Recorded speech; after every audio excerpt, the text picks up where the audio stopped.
Assalamualaikum warahmatullahi taala wabarakatuh. Salam sejahtera, salam hormat. Seperti yang selalu saya harapkan, doa untuk rakyat Sabah supaya di dalam keadaan yang sehat dan berhati-hati soal COVID ini.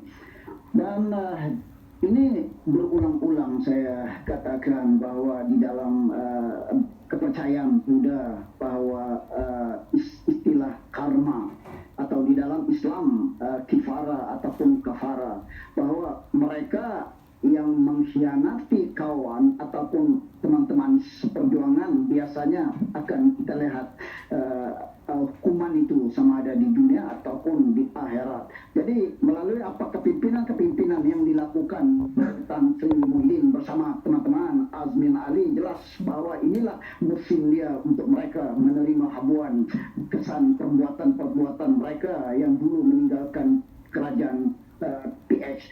Nah, jadi saudara-saudara, bila kita melihat sejak 5 bulan yang lalu bahwa sekarang kita lihat bahwa bagaimana kematian hampir 13.000 orang dan kemudian jangkitan COVID itu hampir 1.400 lebih begitu. Dan kalau ini terus dibiarkan, bagaimana kerajaan Malaysia ini semacam membiarkan rakyat semua mati kesan COVID ini.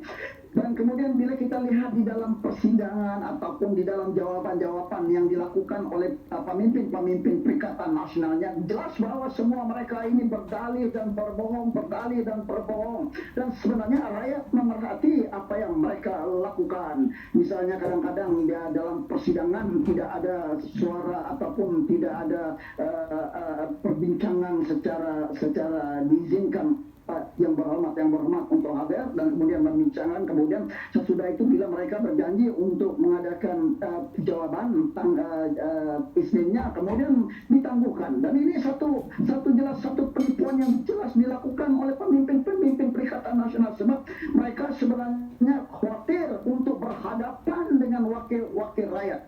Nah, kemudian terakhir pula di dalam ucapan-ucapan yang dilakukan oleh Tan Sri Muhyiddin Yassin, bahwa jelas bahwa dia sendiri mengakui bahwa dia tidak lagi mendapat kuasa sebagai lantikan Perdana Menteri berdasarkan kepada perkara 3/4 itu. Jadi sepatutnya tidak dia harus meletak jawatan, tetapi alasan dia adalah bahwa seolah-olah dia mau terus berkuasa untuk menjadi Perdana Menteri sedangkan rakyat tidak menentu dan dalam keadaan yang huru hara. Dan itu sebab kita mendesak supaya Perdana Menteri secara tidak langsung berdasarkan perkara undang-undang dalam buku yang ada ini, Perlembagaan Malaysia, bahwa dia harus meletak jawatan.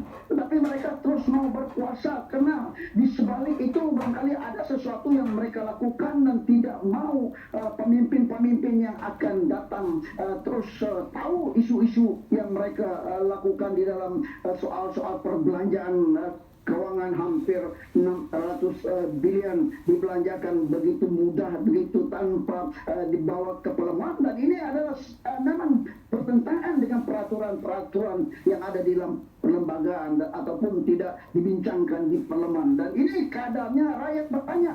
Dan bila rakyat bertanya, mereka kelihatannya dalam masa sebulan dua ini, dalam perjuangan setelah 5 bulan mereka, kemudian mereka bukan berusaha untuk memperbaiki COVID dan menyerang ataupun melakukan strategi untuk mengurangkan COVID, tapi mereka kelihatannya ialah untuk mempertahankan parti mereka, kuasa mereka. Dan ini yang saya katakan, bahwa apa yang dikatakan tajuk yang kita katakan bahwa Perikatan Nasional adalah pengkhianat. Ini memang jelas. Jadi kalau ini terus dilakukan oleh pemimpin-pemimpin Perikatan Nasional dengan berdalih dengan kata-kata yang bohong dan berdusta kepada rakyat, saya kira kerajaan kita akan hancur dan rakyat akan semuanya hampir beribu orang, sekian orang mati karena COVID, karena mereka tidak fokus kepada usaha-usaha untuk mengurangkan COVID ini, karena mereka terus berdalih,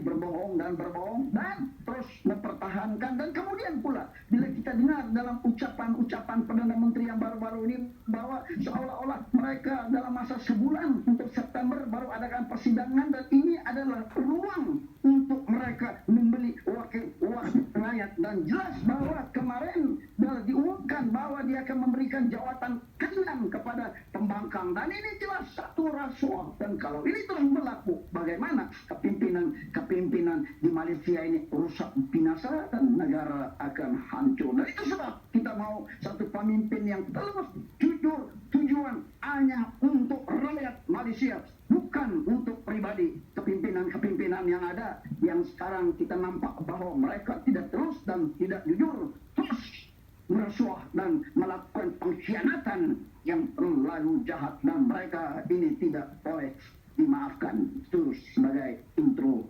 moderator.